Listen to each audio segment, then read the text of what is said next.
Welcome to another episode of Talking College Football with JJ Kitchen. Of course, I'm your host, JJ Kitchen. Guys, before we get into the topic of the day, obviously Pitt losing to North Carolina last night. Before we get into it, though, please subscribe down below. Again, please like, share, and comment on the video, guys. We just got over 700 subscribers, and that is because of you guys and the hard work that we put in here. But more importantly, the show is nothing without you, the comments, you guys sharing it. So thank you again for all your support up to this point, and as we continue to move forward and deliver you guys the best content as possible. Guys, obviously, the big issue of the night. Pitt loses. Pitt loses to North Carolina 41-24. Plenty of thoughts on this. I know a lot of people, want to hear what goes on after the game and talk about what we saw, especially there. Obviously, I go to every home game. Watched it live, but I really like to come home and to really watch the game over again and really just get some thoughts and, more importantly, take some notes here. We got some notes from the good and the bad, and really just hitting on all portions of this and just being honest about it. Number one, we're going to go into the bad first, and I think that's relative to what we saw, and I think that it's important to just discuss it in general. Number one. In terms of the bad, I'm going to start with the offense. And guys, it's almost like a repetitive theme at this point. Frank Cignetti, and he talked about how he needed a guy that knew his offense. Phil Dracovic was that guy, and I will say this: Phil played really well to start the game yesterday. I mean, the first two drives, he goes down and scores touchdowns. I mean, in the first half, Phil was 11 of 15, so very accurate, moving the football, 109 yards passing, 7.3 yards per average. To be honest, he did really well to start the game, but the offense began to sputter, and it's repetitive week after week. During this 3-game losing streak, as we've seen, it's just repetitive, and I think a lot of that has to do with Frank Cignetti. And I think so far this year, he has done a horrendous job. He has a guy that knows his offense. Obviously, Phil has not played well at all. He has regressed mightily in terms of what he's done from 2020 to 2022. And here we are in 2023. This is really Phil's best game. He gets hurt at the end of the first half, a really bad shot. The way I look at it, it looks like it's going to be a knee or ankle injury. He looks to be out for a longer duration of time, if I had to guess from things that I've heard. Obviously, Christian Veer will be the one that really starts at Virginia Tech. If I had to put something on it right now from everything that I know, I'll keep you updated on that kind of stuff during the week. But the play calling from Frank Cignetti is just not good enough. There's no identity to this program right now. And you would think that because of how Dracovic has played, you would think you'd be towards run heavy, and you would have your bell cow, and that would be Rodney Hammond, and that kind of stuff would be just normal. We would know what we're doing. That hasn't been the case. The running back rotation has been absolutely horrendous to this point. You look at the North Carolina game last night. Obviously, Rodney Hammond got the bulk of the carries, 14 carries, 83 yards, 5.9 yards per average, 1 touchdown, longest run of 23. Why he only got 14 carries. Again, I understand to a portion where you say, hey, we got down after, it was 14-14. We got down after that. It was 21-14 and 21-17. But 7 points and 4 points, you shouldn't stop running the football. There's no reason to stop running it. And there's just no flow into this play calling. It's just all over the place. Now, I understand that Phil, obviously, it was nice to see Phil hit that deep shot. It was a really good throw and a good adjustment by Gavin Bartholomew, especially coming down towards the 2-yard line, and end up scoring a touchdown after that. But just the play calling in general is just horrendous. The minute we start getting some type of momentum, Frank just goes a complete opposite, different direction, and just doesn't even comprehend what we're trying to build. On top of that, we never push the ball down the field. And I understand Phil was getting to that point, but even during the first half, it wasn't even like we were pushing it at all.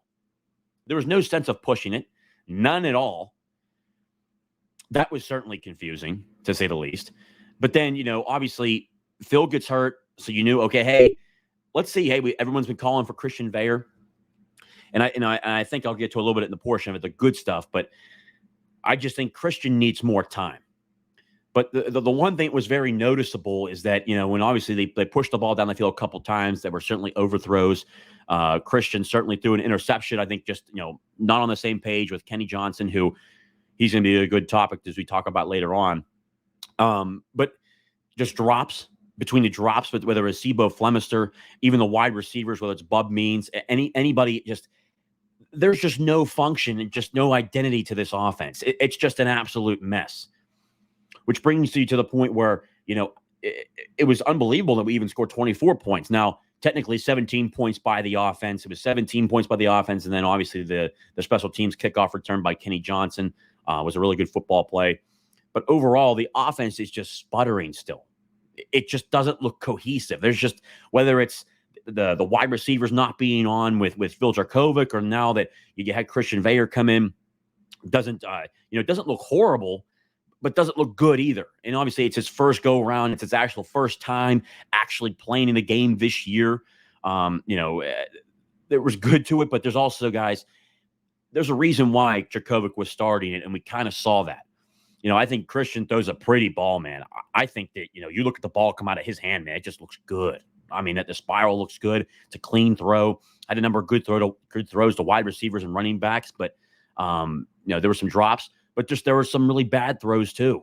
I mean, one of the things I heard coming out of camp was that, Christian will try to be really aggressive and really push it and try to fit it into tight spaces. Well, it led to two major hiccups. That was pretty noticeable, turnovers. That kind of just stuff can't happen. Now, when you look at the other portions of it, guys, the offensive line combinations. Now, Pitt's now 1-3, so 4 games. There have been 4 different offensive line combinations throughout this entire season so far. One of the things that we saw last night is Jake Cradle. Jake Cradle, a guy who is really the centerpiece. And I can't tell you how important it is enough to have your center there all year round. But a guy like Jake Cradle right in the middle, man, is so key. He doesn't play last night because he's hurt. He's not going to play next week because he's probably going to need an extra week to get healthy. So he'll be out next week. I thought Terrence Moore did actually pretty good at the center position, but it's just not the same when you got so many different cohesiveness and different guys in there. I didn't think it was too bad in terms of protection. I thought there was still plenty of time. But that just gets back to play calling, everything within a 5-yard, 5 to 10-yard route running. That the route trees are all in the same portion to where they're not going deep down the field as much. So they're just, each team just going to pile the box and stack it with 9 guys in the box. It's hard to run the football with 9 guys in the box, guys. It's not going to happen. You're not going to have success doing that. And a guy like Frank Cignetti, who's been around quite a bit, should know that. And that's a little nerve-wracking that a guy that's been around this long doesn't understand that. And I understand people will say, well, when you look at the quarterbacks, how can you throw the ball downfield if a guy can't do it? Phil Jarkovic can't throw the ball downfield enough. Christian Veilleux can't throw the ball downfield without throwing an interception. I understand that, but you can't abandon it because then the rest of your offense won't work. And I just think that there's open receivers that are there, but there's still receivers dropping balls. I think a lot of the first 3 weeks, obviously there were some really bad throws for sure by Phil Jarkovic, but there were some good ones that these wide receivers should have made. And there were some that happened yesterday as well. But the offensive line, Matt Gonsalves, he didn't play yesterday. For all intents and purposes, everything that I've heard is more than likely he's out for the year. It sounds like it. And in my personal opinion, I think personally right now he is our best offensive lineman. I think Gonsalves is that good. I think right now he's a day 2 or day 3 pick, so I expect him to be gone. I don't expect him to come back next year. So that's going to really hurt. When your best offensive lineman's out, that's going to really hurt. So you're missing your 2 best offensive linemen. I know BJ Williams was back. He was healthy last week. They might have just wanted to give him an extra week of rest, I guess, to put, and let Jason Collier play. Just Collier just can't get it done. He just continues to get blown up on numerous plays. I thought the West Virginia game, he would go around guys and just not block anybody. I don't understand that at all. When you rewatch the game, if you just watch individual offensive linemen, he's clearly graded the worst. I'm just really confused on that at this point. If they let BJ wanted to just shore up, make sure he was healthy for one more week, I understand that, but you got to get BJ out there. He's clearly your future. I think physically he's very gifted. Allow him to play and get better. And I think a really good game next week against Virginia Tech can start really building upon that and really centering it to the point where you start seeing development and you start developing those guys at this point. But Jason Collier, I really wouldn't play him unless you had to at this point. That's kind of where I'm at. And that's kind of where I see it going from this point to where you truly need to start developing your guys, especially on the front line, to where you're not going to get Gonsalves back this year. Jake Cradle comes back, thank God, in a couple of weeks. But Terrence Moore, maybe he can shift him back and forth because I thought he did a really good job against North Carolina. But when you look at that, obviously, Bengali Kamara, a little bit of an update on him. He was in a walking boot yesterday. The projection for him in terms of how long he's out is probably 3 to 5 weeks. So he's not going to come back for at least another, I would say, 2 to 3 weeks. So he's going to miss the next 2 to 3 games, it looks like. That certainly hurts. It's just decimated by and it's certain guys. It's not like it's just like rotational guys. It's starters. It's really good key contributor starters right now that Pitt's missing, guys. I tweeted out after the game, basically, it's a rebuilding year. It truly is. I don't know how else you look at it at this point, and it's a rebuilding year because of, one, the injury standpoint of this, but also, two, I just think that Frank Cignetti has truly failed this year. You get the guy you wanted. He's regressed under your watch. You are the quarterback coach. I know. Coach Derek's there, and I think he's great. I think he's a great quarterback coach. I was in the National Football League before he came to Pitt. I think he was at the Tennessee Titans last year. But he's regressed. This was the guy that you wanted. Keaton Slovis was really pretty much shown the door because Frank Cignetti, after seeing Phil Jurkovec hit the transfer portal, really wanted Phil Jurkovec. That was the guy that really brought in Phil Jurkovec at this point. He pushed for it. He pushed Narduzzi for it. That's who we got. Clearly, Keaton Slovis was like, clearly, I'm not going to get a fair shake if he's going to come in and compete. And I understand that from Slovis's perspective. I clearly, if they're bringing a quarterback in and it's Frank Cignetti's guy that knows his offense, clearly that's who they're going to go with. So that was clearly, on Frank Cignetti. But another thing, I think there's a lot of dysfunction behind the scenes that we just don't know about, and I think more will come into it at the end of the year. At this point, Frank Cignetti's really coaching for his job. And I think people and fans need to understand that truly Heather Lyke is going to have a conversation at the end of the year about whether Frank Cignetti comes back or not. And personally, maybe I think the decision's pretty much, maybe not in Narduzzi's mind, but in Heather Lyke's mind, that at the end of the year, this is Frank Cignetti's last year, which is just on par with Cignetti's career. Frank has been at every school for 1 or 2 years. That's kind of it. And then he's off to somewhere else. I see it really as the same way at this point. I don't see Cignetti making it back because the offense is just absolutely horrendous. Besides the first game, we haven't scored over 30 points. The second week, we didn't even get over, we got to 21 points against Cincinnati. 21 points there. Your next week was at West Virginia and Morgantown. You got 6 points there. That was horrendous. Then you have last week where you scored 24 points, but it was really only 17 because seven points came from Kenny Johnson having a kickoff return. Just the offense looks horrendous. And I understand people talk about Mark Whipple and why Mark Whipple should have stayed here, why we shouldn't have pushed him out the door. There was obviously stuff going on behind the scenes there. Obviously, him and Dews didn't see eye to eye on a lot of stuff. But also, too, there was a little bit of an ego aspect of it to where, Mark Whipple wasn't happy that he was offered only a 1-year deal after 2020, which is mind-boggling to me. I'm pretty sure the majority of Pitt athletics department really wanted to fire Mark Whipple because he didn't do a good job his first 2 years here. Really, Pat Narduzzi, and which is crazy, people don't know this, but Pat Narduzzi and Kenny Pickett really saved Mark Whipple in terms of not being fired from Pitt. Because if Mark Whipple wouldn't have came back, Kenny Pickett wouldn't have came back, and then obviously we don't have the season. But overall, I just think that Pat Narduzzi really needs to sit down and really just internally figure out, do you want to continue to keep doing this to where You're bringing these old, this old style of just football, pro style football into the city to where you're playing just pro style football. It looks like 1960, 1970 offense, no explosiveness, and you're just putting all kinds of pressure on your defense. You just can't do it. I know obviously, when the search really happened, Joe Moorhead was really the top target who they really wanted. I think Coach Moorhead, rightfully so, took the head coaching position at Akron. It's a head coaching position.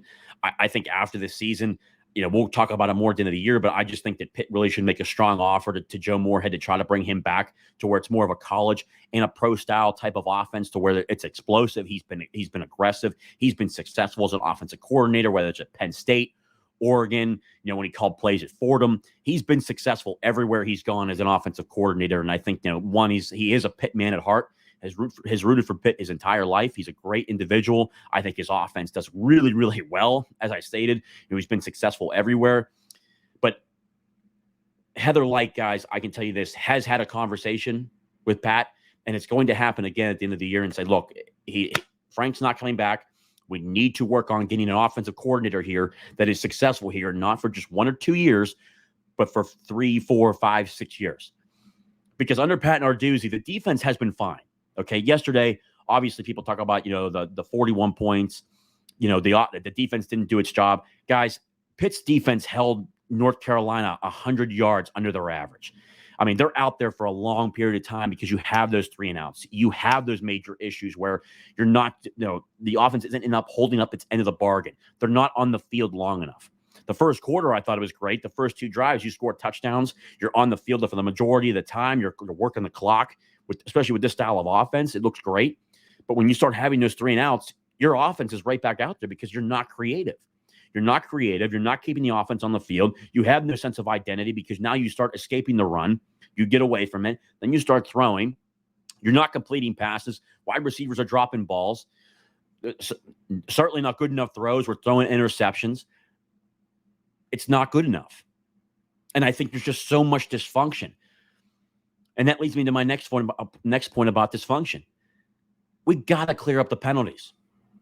How many times, and I feel like it was like 3 years ago when Heather Light was talked about how when she met with Pat Narduzzi after the end of the year, and I think it was actually after 2017 when Pitt went 5-7, she talked about the first thing, that the penalties need cleaned up.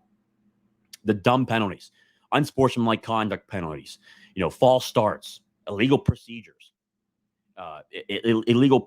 things of that nature. Those type of stuff need cleaned up. There's no reason for that. I think overall, Pitt had over 10 penalties in the game yesterday. Anytime you have that many penalties, you're not going to be successful. It's not going to happen. And I think that's another part of dysfunction with this. Clearly there's just a miscommunication, and whether it's the offense is too hard to learn. I think Pat Narduzzi has talked about that on numerous occasions to where, hey, it's a pro-style offense. It's hard to learn. You need to guys get in the system. And one of the things that bothered me from last year is, well, it's the first year in the offensive system, so it's not going to be perfect. I'm sorry, but look at what Mike Elko did at Duke. Look what he's doing now with Kevin Johns.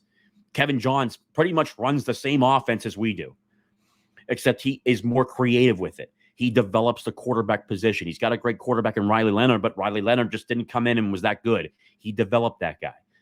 Mike Elko, I think, bringing in Kevin Johns has shown it doesn't take 2 years to learn an offense and be successful. Same thing out in Colorado with Deion Sanders. It doesn't take 2 years.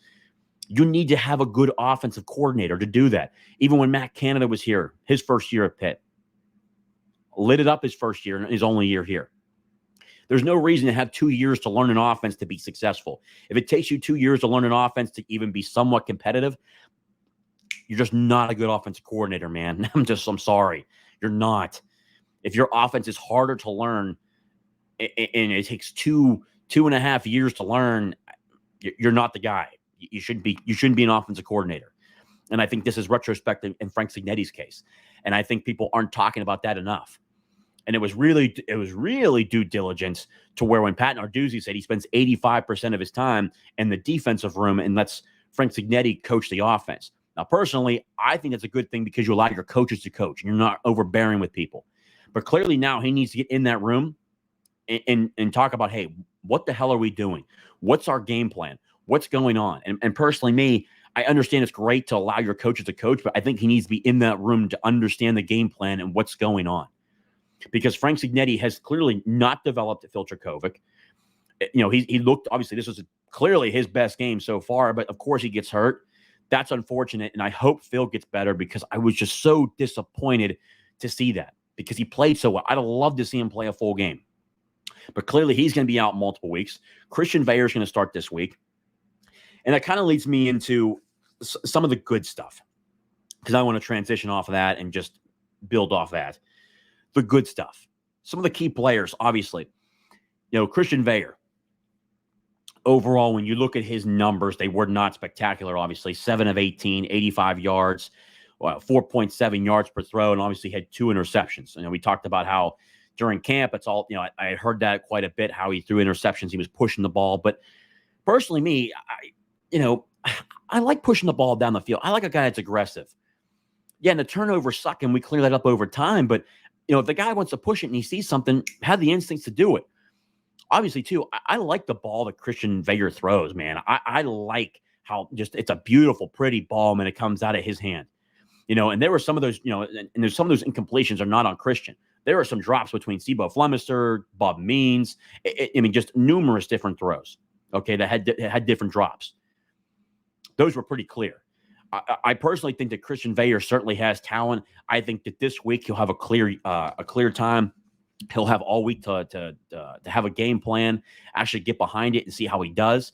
But personally, me too, I like Nate Yarnell too. And I think personally, out of all three of these guys, Nate Yarnell may be the best thrower. I think he may be the best one that's able to pass. I just think from everything that I've heard out of camp is that he's just not good mobile-wise because obviously he's a very big quarterback. The same size, obviously, is the same height as Filter Kovic. So, I would like to see maybe like a combo where maybe a guy gets a first half or a second half, or, if Christian doesn't come out against Virginia Tech and doesn't play well, you have Nate Yarnell ready to go. You got to start getting some guys some looks, but I think it's so important to have game reps. And there were some good takeaways from what Christian was able to do. You saw some of those pretty throws that he threw over the middle. You saw him trying to push the ball downfield. I'm good with that. I think that the wide receivers, and again, this gets back to play calling, which again was horrendous, but it gets back to the wide receivers being on point with the quarterback. And the guys need to work on that this week. During practice, they need to get on the same page. Clearly, it looks like Filter Kovic's not going to play. If Christian's your guy, make sure he takes the majority of the reps, and they're working extra even after practice, getting on the same point. You need to have that happen. You guys need to be on the same level in terms of IQ, to where it's all about timing routes, to where I'm trusting my guy to need to be where he needs to be. That's just my opinion. But overall, that's going to be your guy. Get him out there. Let him get some game reps. Let's start seeing what he can do, because clearly Filter Kovic's gone after this year. Pitt's 1-3 at this point. I think Pitt can get some wins to where they get to a bowl game, but we need to see something right now, because Kovic's done after this year, and Christian Veilleux is clearly the guy who has 2 years left of college experience and playing time left. So you need to figure out, okay, where do we need to learn? Where do we have here? What kind of player is he? I personally think he's really good. Just give him some week and some time and some actual reps in games. Because obviously, didn't get a lot of playing time up at Penn State. Really, everyone looks at the one game against Rutgers. I mean, again, I think he was great in that game, but it is Rutgers. It's not North Carolina, number 17 North Carolina, where it's a damn good team. So let's just see how he does during the week and see how he does against Virginia Tech down in Blacksburg. It'll be good to see how he does. Obviously, Virginia Tech is not a good football team this year, and neither are we, obviously. So it'll be a fun game to watch in terms of what this team looks like. Also, too, Kenny Johnson. This kid is going to be very, very good. Okay. The kickoff return is just another aspect of just showing how good of a player he is, but just the speed he has, and just he's electric and he's able to take off. That's a true freshman, already proving how well he can play so far. Obviously, he ran, some different routes in terms of, hey, just not on connection with Christian Veilleux, because obviously Christian's not getting a lot of snaps during the week, obviously, because obviously your starters are going to get the majority of the reps. I'm excited to see how this level really plays out. What kind of relationship can they build on the football field? But you look at Kenny Johnson, man, I think he's going to be really good.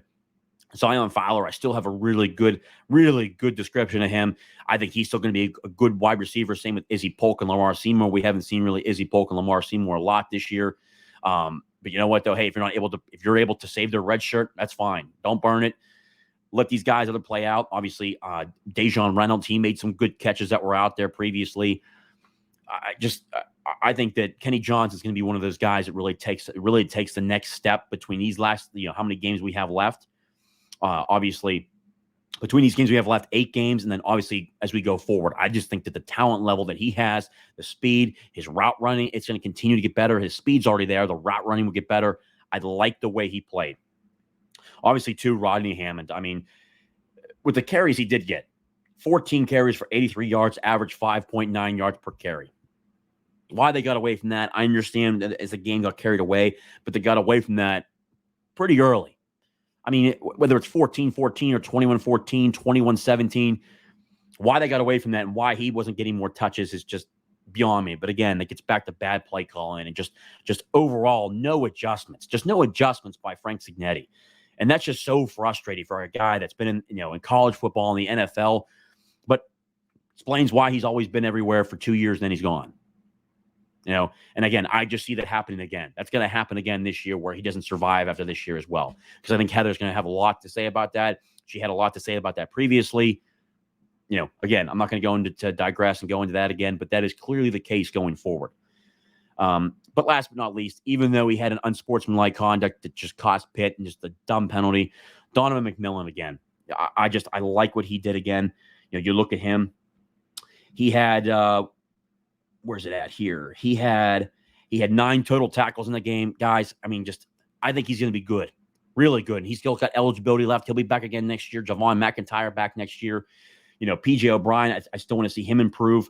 That pass interference call that was so key in that first drive. He just showed up early.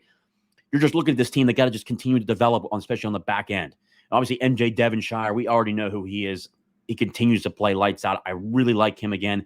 Guys, I think our defense, keeping, UNC under their 100-yard, under 100 yards under their average was so key. You can't really blame the defense for so much. I mean, heck, you look overall here in terms of rushing. Their starter, Amarian Hampton, 18 carries for 66 yards.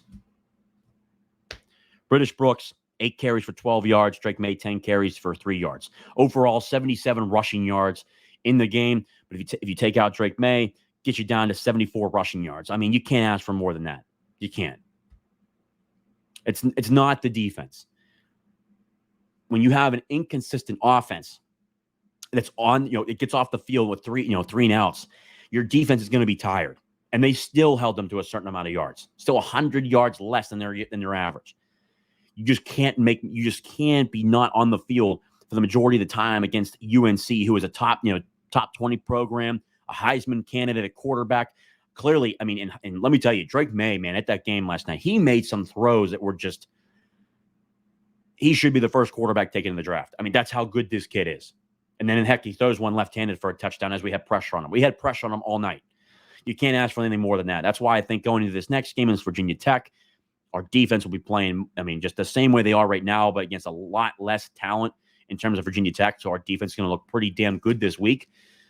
But the question is, what is the offense going to do? And it's been the same question that we've been seeing the entire time going forward. And that leads me into my last case before I kind of cut it to where I could just go off into a spiel again. This coaching staff, the defensive coaching staff is extremely tight and they're extremely close. And that's why the defense is doing what it needs to do. I'm not blaming the defense at all because the offense is just absolutely it is so off the charts of how scattered it is. It's ridiculous. But that's why the defense is so good, because those guys are so close. Charlie Partridge, Archie Collins, Corey Sanders, Ryan Manilak, Randy Bates, they're all so extremely close, and they're all good coaches. These guys on offense, Frank Cignetti, Dave Borbley, Andre Powell, they're coaching for their job. And Taekwon Underwood, I like Taekwon a lot. He's coaching for his job as well. There are clear issues on offense, and guys are not developing at the rate that they should be. Frank Cignetti's coaching for his job, but the way I see it right now is he will not be back next year. So he, do what you need to do to try to work yourself in to make it better to where you win football games, do your job. But he's basically coaching for his next job at this point. Because last year and this year have just been horrendous in terms of play calling, adjustments, lack of adjustments by this group. Andre Powell, his running back rotation has been horrendous up to this point, to where at least Rodney Hammond was in the game the majority of the time. But even when Masibo Flemister was in there, he had drops, especially on that fourth down. These guys are coaching for their jobs. And I think the majority of them will not be back. But we'll see how the season goes. Guys, again, thank you for tuning in to another recap and, again, tuning into the show. Please, again, subscribe to the channel down below. The channel, again, has reached over 700 subscribers. Our goal is to get to 1,000. Please like, share, dislike the video. Tell me what you thought I had and what I didn't have. What did I miss? What did you disagree with? What did you do agree with? Guys, I love to see your comments. I love to see your thoughts. Again, it was so great meeting all of you again at the NIL event for our NIL collective, which is so important, guys. The NIL collective is so important with Alliance 412, with Southern Tier, the fake slide. Pilsner was finally released. I thought it was actually really good. I'm not a beer drinker. And let me tell you, if I like it, I think everyone's going to like it. So, again, continue to support Alliance 412 because that's what allows us to be competitive, to get better players, and to continue to get great players, as this class and the previous ones were actually good. But we continue to be competitive in college athletics because of Alliance 412. If Alliance 412 is not here and it goes away, you're going to see a lot more seasons like this one, where it goes back to mediocrity. So we need to continue to support Alliance 412. Again, guys, thank you for everything that you guys do in supporting the channel. I'll be having more videos during the week talking about the Pitt Virginia Tech game coming up, but also more information coming out about what we see this week, who could potentially be the starters. We'll be talking more, and I think I'll have a live stream this week to just interact with you guys, because it was pretty cool to see some of the comments from you guys, but talking to you guys at the NIL event, how you want a live stream, which I haven't done yet this year. We'll do a live stream this week and really just be able to interact, because I love to interact with you guys. You guys truly make this fun, and why I love to do it and why I love to talk about college football. So again, guys, thank you so much for tuning in, as always, and forever. Hail to Pitt. Hang in there, guys. I'll see you around.